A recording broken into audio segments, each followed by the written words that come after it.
కలెక్టర్ల మీటింగ్ లో సీఎం చంద్రబాబు మాట్లాడుతున్నారు. లైవ్ చూద్దాం. అదే మరిగా ఫ్యూచర్ ని మీరు ప్లాన్ చేసే పరిస్థితిలో ఉండాలి. అట్లా కాకుండా ఒక అథారిటేరియన్ గా మేము రూమ్ లో నుంచి బయట రాము, లేకుంటే కలెక్టర్ అంటే దర్బార్ ఉంటుంది. ఇంతమంది పాత రోజులు ఉండేవి, నాకు బాగా జ్ఞాపకం. ఎంఆర్ఓ ఆఫీస్ ఉండేది. మీరు కొత్త కాబట్టి, మీరు కొంత యంగ్స్టర్స్ కాబట్టి మీకు తెలియదు. ఏసీ రూమ్ లో కూర్చొని పంకా పెట్టుకునేవాళ్ళు. ఒక మనిషి ఉండి దాన్ని లాగుతా ఉండేవాడు. అంటే అది స్టేటస్ సింబల్ అయిపోయింది. బ్రిటిష్ వాళ్ళు ఉన్నప్పుడు కరెంటు లేదు కాబట్టి ఫ్యాన్ కూడా సరిగా లేకపోతే పంకా పెట్టి దాన్ని లాగుతూ ఉంటారు, గాలి ఇస్తూ ఉంటారు. అలాంటి ఓల్డ్ అడ్మినిస్ట్రేషన్. కలెక్టర్స్ కూడా నేను నాకు 30 సంవత్సరాల నుంచి మిమ్మల్ని చూస్తున్నాను. నేను ముఖ్యమంత్రిగా అంత ముందు కూడా చూశాను. 45 years 47 years చూశాను. అయితే ఈరోజు మనం గుర్తుపెట్టుకోవాల్సింది ఏంటంటే, కలెక్టర్ అనే వ్యక్తి చాలా ప్రజల్లో ఒక ప్రగాఢమైనటువంటి ఇంపాక్ట్ క్రియేట్ చేయగలుగుతాడు. I can say one word. మీ క్యారియర్లో కలెక్టర్, ఆ తర్వాత చీఫ్ సెక్రటరీ. అందరికీ చీఫ్ సెక్రటరీ రాదు, కానీ మెజారిటీకి అనివార్య కారణాలు ఉంటే తప్ప కలెక్టర్గా రిజెక్ట్ చేయరు. ఈ విషయం మీరు గుర్తుపెట్టుకోవాల్సిన అవసరం ఉంది. ఆ కలెక్టర్గా మీరున్న సమయంలో మీరు చేసే పనులు, మీరు ప్రజల్లో మీరు చేసిన పనుల వల్ల వచ్చే ఇంపాక్ట్ శాశ్వతంగా ఉంటాయి. ఇప్పటికి కూడా కొంతమంది కలెక్టర్స్ గురించి మాట్లాడుతూ ఉంటాం. ఒక చీఫ్ మినిస్టర్ ఎట్లయితే రాష్ట్రంలో ఒక ప్రగాఢమైన ముద్ర వేస్తారు, కలెక్టర్స్ కూడా వాళ్ళ పరిపాలన ద్వారా అలాంటి ప్రగాఢమైనటువంటి ఇంపాక్ట్ క్రియేట్ చేసే పరిస్థితి వస్తుంది. కాబట్టి మీరందరూ మళ్ళీ అది నేను రిమైండ్ చేస్తున్నా మీ అందరికీ. రొటీన్ అడ్మినిస్ట్రేషన్ ఉంటే మీకు 9 నెలలు అయింది, ఇంకొక 3 నెలలు 6 నెలలు సంవత్సరం అవుతుంది, మళ్ళీ రొటీన్గా ఇంకో పోస్ట్కి పోతారు. అది కాదు. What you have achieved during your tenure is very important. ఇది మీరు గుర్తుపెట్టుకోవాల్సిందిగా నేను కోరుకుంటూ, ఈరోజు నా ప్రయత్నం అయితే మా ప్రయత్నం, మన ప్రయత్నం, విధ్వంసమైన రాష్ట్రాన్ని గాడిన పెట్టడానికి మేము ఎన్నికల్లో చెప్పాం చాలా స్పష్టంగా. రాష్ట్రాన్ని పునర్నిర్మాణం చేస్తామని. ఈరోజు రాష్ట్రంలో 2014 రాష్ట్రాన్ని మళ్ళీ మేము పునర్నిర్మాణం చేస్తామంటే మీనింగ్ ఉంది, కానీ 10 ఏళ్ల తర్వాత కూడా పునర్నిర్మాణం చేస్తున్నామంటే దానికి కారణం అలాంటి విధ్వంసం జరిగింది కాబట్టి ఆ మాట చెప్పాల్సి వచ్చింది. అయితే ఈ ప్రభుత్వం చాలా స్పష్టంగా ఎన్నికల్లో చెప్పాం, మళ్ళీ చెప్తున్నాం. సమిక్షేమం, అభివృద్ధి, స్వపరిపాలన, ఈ 3 పిల్లర్స్ పైన అనునిత్యం మీకు గుర్తుండాలి, మాకు గుర్తుండాలి. పేదరికం పోవాలంటే, ప్రజలు హ్యాపీగా ఉండాలంటే సంక్షేమ కార్యక్రమాలు తప్పవు. సంక్షేమ కార్యక్రమాలు చేయాలంటే రెవెన్యూ కావాలి, ఆదాయం కావాలి. అప్పులు తెస్తే సస్టైనబుల్ కాదు. అందుకే ఈరోజు మీరు ఒకసారి చూసినప్పుడు 10 లక్షల కోట్ల రూపాయలు, 9,74,000 కోట్ల రూపాయలు డెట్. అది ట్రెషరీ కావచ్చు, లేకపోతే ప్రభుత్వం ఇచ్చిన గ్యారంటీలు కావచ్చు, లేకపోతే పబ్లిక్ సెక్టర్లో తీసుకొచ్చిన డబ్బులు కావచ్చు, మొత్తం కలిసి ఇప్పుడు డెట్ సర్వీసింగ్ చేయాలి. అప్పులు కట్టాలి, వడ్డీ కట్టాలి. మళ్ళా ప్రజల ఎక్స్పెక్టేషన్స్ని, ఆస్పిరేషన్స్ని మనం ఎప్పటికప్పుడు ఫుల్ఫిల్ చేయాల్సిన అవసరం ఉంది. అందుకే మేము సూపర్ 6 మాట్లాడాం. ప్రజల్ని ఆ రోజు కన్విన్స్ చేయడానికి కానీ, ఏం చేస్తామో నిర్దిష్టమైన హామీలు ఇవ్వడం. ప్రతి ఒక్క రాజకీయ పార్టీ కూడా ఎలక్షన్ మేనిఫెస్టో ఇస్తాం, ప్రజలు నమ్మి ఓట్లేస్తారు. ఆ తర్వాత పరిపాలన ద్వారా అవన్నీ ఫుల్ఫిల్ చేయడానికి ముందుకు పోతున్నాం. అందుకే 9 నెలల్లో మీరు చూస్తే అనేక హామీల్ని అమలు చేసుకుంటూ వచ్చాం. ఇప్పటికి పింఛన్లు దేశంలో ఎక్కడా లేదు. 4,000 రూపాయలు నా జీవితంలో నేను చూశాను. 2,000 నుంచి 200 నుంచి 2,000 చేశాం. మళ్ళీ 3,000 అయితే దాన్ని 4,000 చేశాం. తెలుగుదేశం పార్టీ 40 రూపాయలతో ప్రారంభించిన పింఛను ఈరోజు 4,000 రూపాయలు దేశంలో ఎక్కడా ఇవ్వని విధంగా ఇచ్చే పరిస్థితికి వచ్చాం. అదే మరి దివ్యాంగులకి మీరు చూస్తే 6,000 రూపాయలు చేశాం. అది కూడా 5,000 రూపాయల నుంచి 6,000 నేనే చేశాను.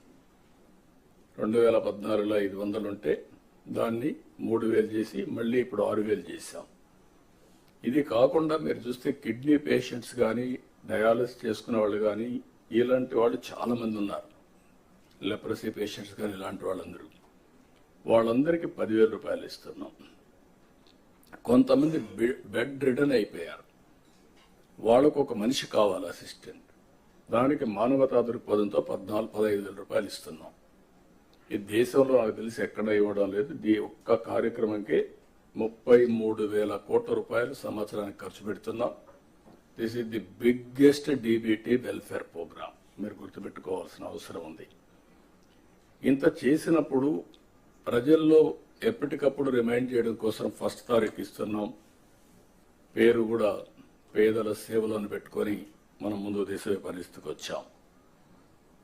ఇది కాకుండా మీరు చూస్తే 204 అన్నా క్యాంటీన్లు. ఇది ఒక స్ఫూర్తి.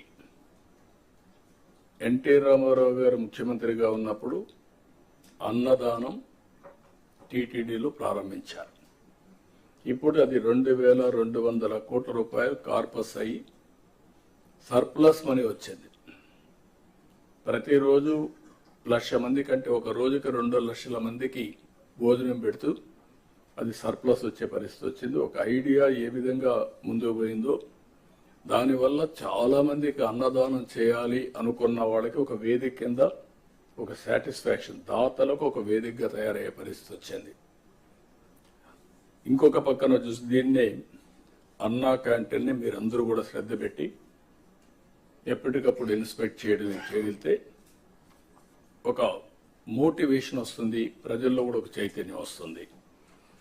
ఇంకొక పక్క దీపం, ఎప్పుడో నేనే దీపం 1 ఇచ్చాం. అంటే దీపం కింద మీరు చూస్తే 95 లేట్ 90s ఆలోచించి ఆడబిడ్డలు కష్టపడుతున్నారు వంట చేయడానికి అని చెప్పే ఉద్దేశంతో సిలిండర్లు ఉచితంగా ఇచ్చి ఆ రోజే ప్రోత్సహించాం.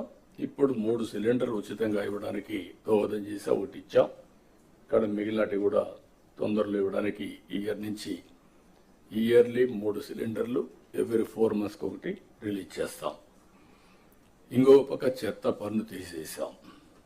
ల్యాండ్ టైటిలింగ్ యాక్ట్ రద్దు చేశాం. వచ్చిన మొదటి సంతకం 16,347 ఉద్యోగాలు డిఎస్సి ద్వారా ఇస్తా ఉన్నాం. మెగా డిఎస్సి పెడతా ఉన్నాం. ఈ ఫస్ట్ వీక్లో మెగా డిఎస్సి నోటిఫికేషన్ ఇష్యూ చేస్తారు. ఏబిసిడి కేటగరైజేషన్ కూడా హామీ ఇచ్చాం, ఎన్నికల్లో చెప్పాం. అది కూడా రిపోర్ట్ వచ్చింది, కేంద్రానికి పంపించాం. ఎస్సీ ఫైనాన్స్ కమిషన్ పంపించాం. ఆ రిపోర్ట్ వస్తానే అది కూడా యాక్ట్ చేసి ముందుకెళ్తాం. ఇక్కడ మీరు చేయాల్సిన పని, ఈ ఉద్యోగాలన్నీ కూడా ఇచ్చిన తర్వాత డిఎస్సి మెగా డిఎస్సి పర్ఫెక్ట్ గా కండక్ట్ చేయాలి. ఎక్కడ కూడా ఇప్పుడు కూడా నాకు బాగా జ్ఞాపకం, తెలుగుదేశం పార్టీ దగ్గర 1,50,000 ఒకేసారి ఇప్పుడు ఇచ్చిన ఉద్యోగాల్లో మెజారిటీ తెలుగుదేశం అధికారం ఉన్నప్పుడు ఇచ్చాం. చాలా ట్రాన్స్పరెంట్గా ఇచ్చాం. 80% ఇచ్చాం. ప్రజలు కూడా అది ఇప్పుడు కూడా గుర్తుపెట్టుకుంటున్నారు. మీ వల్ల మాకు ఉద్యోగం వచ్చింది, ఎక్కడ ఒక్క రూపాయి కానీ ఒక చిన్న అవకతవక లేకుండా చేశారని చెప్పి ఇప్పుడు కూడా రిమైండ్ చేసే పరిస్థితి వచ్చారు. ఇక్కడ 0 tolerance. I'm telling all of you. April నుంచి స్టార్ట్ చేసి జూన్ స్కూల్స్ ఓపెన్ చేసే రోజుకి, రీఓపెన్ చేసే రోజున వీళ్ళందరూ పొజిషన్ కావాలి, ట్రైనింగ్ అయిపోవాలి, పొజిషన్ కావాల్సిన అవసరం ఉంది. మత్స్యకారులు ఉపాధి దెబ్బతినేదానికి దెబ్బతీస్తూ ఉంటే 217 జీవో రద్దు చేశాం. ఫస్ట్ టైం ఎకనామిక్ బెనిఫిట్ ఇవ్వాలి, బీసీలు కూడా ఆర్థికంగా పైకి తీసుకురావాలన్న ఉద్దేశంతో గీత కార్మికులకి మద్యం షాపుల్లో 10% రిజర్వ్ చేశాం. ఇది కాకుండా అర్చకుల జీతాలు 10,000 నుంచి 15,000 చేశాం. నాయి బ్రాహ్మణ్ జీతాలు 15,000 నుంచి 25,000 రూపాయలు చేశాం. చేనేతలకు జీఎస్టీ ఎత్తివేశాం. 200 రూపాయలు హ్యాండ్లూమ్కి, అదే మరిగా పవర్ లూమ్స్కి 500 రూపాయలు పవర్ సబ్సిడీ కూడా ఇచ్చాం. గృహ నిర్మాణానికి అదనంగా బీసీలకు, అది మరి ఎస్సీలకు 50,000, ఎస్టీలకు 75,000 రూపాయలు ఇచ్చాం. ఇమాములకు 10,000, మౌజములకి 5,000 గౌరవ వేతనం కూడా ఇచ్చేసాం, పెంచాం, అవి కూడా ఇస్తున్నాం. వెల్ఫేర్ ఎక్కడా నెగ్లెక్ట్ చేయడం లేదు. ఇక్కడ నేను మిమ్మల్ని కోరేది ప్రభుత్వం యొక్క ఇమేజ్, వెల్ఫేర్ సక్రమంగా డెలివరీ కావాలి. టేక్ ఇట్ ఫర్ గ్రాంటెడ్ కాదు. అందుకే అనునిత్యం ఏ వెల్ఫేర్ ప్రోగ్రామ్ వచ్చినా లాస్ట్ మైల్కి కరెక్ట్గా చేరతా ఉందా లేదా, చేరే విధానం కూడా ఏదో భిక్షగాళ్ళకి మారిగా ఏదో మీరు దానం చేసినట్టు బిహేవ్ చేస్తే కరెక్ట్ కాదు. ఒక బాధ్యత తీసుకొని ప్రతి ఒక్క ఆఫీసర్ కూడా లాస్ట్ మైల్లో ఉండే ఆఫీసర్ బెనిఫిషరీకి చేర్చే విధానం చాలా ముఖ్యం. ఆ విషయం కూడా మీరందరూ కూడా హ్యూమన్ యాంగిల్తో వాళ్ళు పనిచేయాల్సిన అవసరం ఉంది. ఒక పక్క సంక్షేమ కార్యక్రమాలు చేస్తూనే మీరు ఒకసారి చూస్తే పోలవరాన్ని గాడిన పెట్టాం. ఈరోజు పోలవరం మొన్నటి వరకు ఏమవుతుందో అని అగమ్య గోచరంలో ఉన్న పోలవరం ప్రాజెక్టు కేంద్ర సహకారంతో ఈరోజు 12,150 కోట్ల రూపాయలు శాంక్షన్ అయింది. ఫేజ్ 1కి ఇబ్బంది లేదు. దీన్ని 2027కు పూర్తి చేస్తాం. అమరావతికి టెండర్లు పిలిచాం. ఇది సెల్ఫ్ ఫైనాన్సింగ్ ప్రాజెక్ట్. ఈ మోడల్ ప్రపంచానికి ఆదర్శం. 34-35 వేల ఎకరాలు, 29,000 మంది రైతులు, ఒక్కరు కూడా కోర్టుకు పోకుండా స్వచ్ఛందంగా ముందుకొచ్చి ల్యాండ్ పూలింగ్లు ఇచ్చారు. ఆ ల్యాండ్ మానిటైజేషన్ ద్వారా వచ్చే డబ్బులతో అమరావతి ప్రాజెక్టు కట్టాలనేది సంకల్పం. అదే చేస్తున్నాం.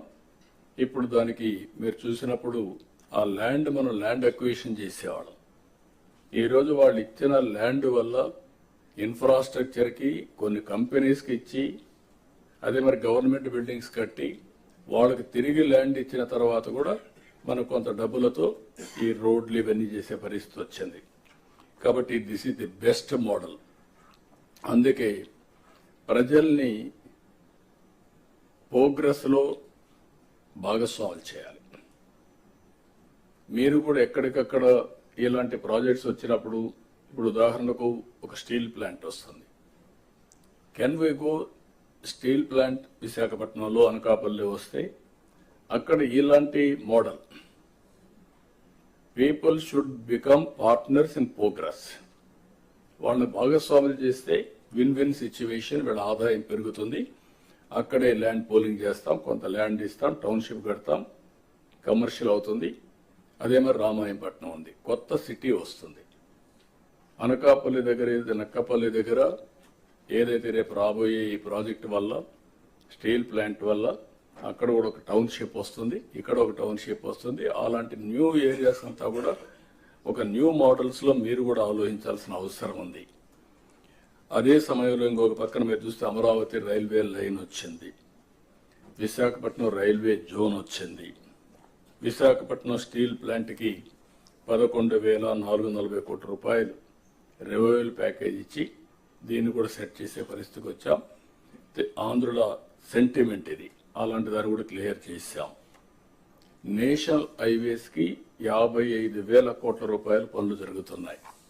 ఆల్ కలెక్టర్స్ అనునిత్యం మీరు గుర్తుపెట్టుకోవాల్సింది, మీ పరిధిలో ఉండే నేషనల్ హైవేస్ అన్ని ఎక్కడ అన్ఇంటరప్టెడ్గా, నోబడి షుడ్ ఇంటర్వెన్. ఎట్టి పరిస్థితుల్లో ఆటో పైలట్లు తిరగాలి. అదే సమయంలో ఎన్విరాన్మెంట్ క్లియరెన్స్ కానీ ఇంకా ఏమైనా ప్రాబ్లమ్స్ ఉంటే you have to sort it out. 2 years time, 2 yearsలో ఈ ప్రాజెక్ట్స్ అన్ని పూర్తి కావాలి. అదే మరి రైల్వే ప్రాజెక్ట్స్ 75,000 కోట్ల రూపాయలు జరగబోతున్నాయి. ఇప్పుడు పిలిచినట్టన్నీ కూడా ఈ రైల్వే స్టేషన్స్ మోడర్నైజేషన్ ఇవన్నీ మీరు గుర్తుపెట్టుకోవాల్సింది. ఇది మాకు సంబంధం లేదు, ఇది సెంట్రల్ గవర్నమెంట్ అనే యాటిట్యూడ్ ఉంటే, ప్రోగ్రెస్ ఉంటే మనకే ఉపయోగపడుతుంది. కాబట్టి మీరు అవన్నీ కూడా ప్రతి ఒక్క ప్రాజెక్ట్ మీరు పూర్తి చేసే బాధ్యత మీ మీద ఉంటుంది. అది సెంట్రల్ ప్రాజెక్ట్ కానీ, స్టేట్ ప్రాజెక్ట్ కానీ, ownership is yours as district collector. అదే మరిగా పార్ట్ హోల్స్ ఫ్రీ రోడ్స్, దీన్ని కూడా చాలా క్లియర్గా ఎక్కడ కూడా పాట్ హోల్ ఉండడానికి వీల్లేదనుకున్నాం. 20,000 కిలోమీటర్లు నాంది పలికాం. 95% పూర్తయినాయి. మిగిలినట్టు కూడా పూర్తి చేస్తాం. మిగిలిన రోడ్లు కూడా ఏ విధంగా చేయాలన్నా మళ్ళీ దానికి కూడా ఒక డైరెక్షన్ మీకు ఇస్తాం. సోలార్ రూఫ్ టాప్, ఇది గుర్తుపెట్టుకోవాలి. డెమోక్రటైజేషన్ ఆఫ్ పవర్ జనరేషన్, ఇది బిగినింగ్. దీనివల్ల 20 లక్షల మందికి ఈరోజు మనం సబ్సిడీ ఇస్తున్నాం. 200 యూనిట్లు. వాళ్ళందరికీ ఇది పెట్టగలిగితే ఫ్రీగా 200 యూనిట్లు వాడుకునే పరిస్థితి వస్తుంది. ఒకవేళ 150 వాడుకుంటే ఒక 100-120 యూనిట్స్ గ్రిడ్కి ఇస్తే ఎప్పుడు కావాలంటే ఇప్పుడు కరెంట్ ఇస్తాం. అదే సమయంలో ₹2.09 చొప్పున డబ్బులు కూడా ఇస్తాం. మెయింటెనెన్స్ కూడా వాళ్ళు చేసే పని ఏమి ఉండదు. వాళ్ళు చూసుకుంటే సరిపోతుంది. వాళ్ళ రూఫ్ టాప్ మీద ఉంటుంది, దాన్ని చూసుకుంటే సరిపోతుంది. మీటర్స్ అవన్నీ ఉంటాయి. సర్వీస్ అంతా కూడా అవుట్ సోర్సింగ్ ఏజెన్సీకి ఇచ్చాం. మీకు గైడ్ లైన్స్ ఉన్నాయి. దీన్ని ఎట్టి పరిస్థితుల్లో all collectors, it is your duty. ఇది ఒక కాంపిటేటివ్ స్పిరిట్ కూడా, ఇవన్నీ కూడా ఎవాల్యుయేట్ చేస్తాం. మీ పరిధిలో మీరు 20 లక్షల కుటుంబాలు మేము టార్గెట్ పెట్టాం. మీరు ఇంకా చేయగలిగితే ఫస్ట్ కమ్ ఫస్ట్ సర్వ్డ్ కింద మీరు ముందుకు పోయే పరిస్థితి వస్తుంది. గవర్నమెంట్ ఆఫ్ ఇండియా కూడా దీనికి ఈ గైడ్ లైన్స్ తో ముందుకు పోతున్నాం. ఇంకో పక్కన విద్యాశాఖలో చాలా మార్పులు తీసుకొస్తున్నారు. అవన్నీ కూడా మీరు అడాప్ట్ చేసుకోవాలి. ఒక చిన్న మేము ఒక మెసేజ్ ఇస్తే ఏదైతే డ్రింకింగ్ వాటర్ అవర్లీ గంట కొట్టమని అన్నాం స్కూల్స్లో, ఊరికి ఒక ఐడియా కోసం, దాన్ని కూడా ట్రాక్షన్ వచ్చే పరిస్థితి వస్తుంది. ఈరోజు స్కూల్స్లో చాలా వరకు మోడిఫికేషన్ తీసుకొస్తున్నారు. అవన్నీ కూడా అడాప్ట్ చేసుకొని మీరు ముందుకు పోవాలి.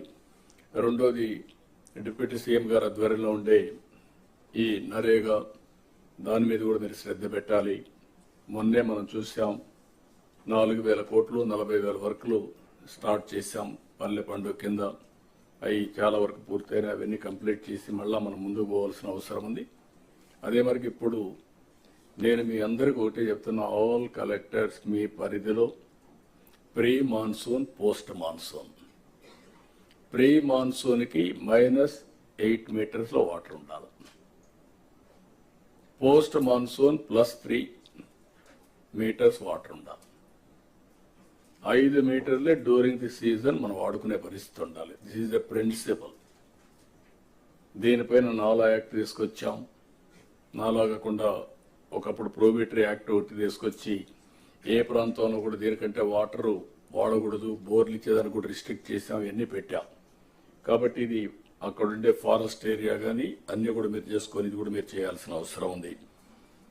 ఇవి కాకుండా ఈరోజు మీరు ఎవ్రీ డిస్ట్రిక్ట్ కలెక్టర్ మీరు గుర్తుపెట్టుకోవాల్సింది, ఇప్పుడు అరకు కాఫీ చూశారు. One of the best brand, small idea.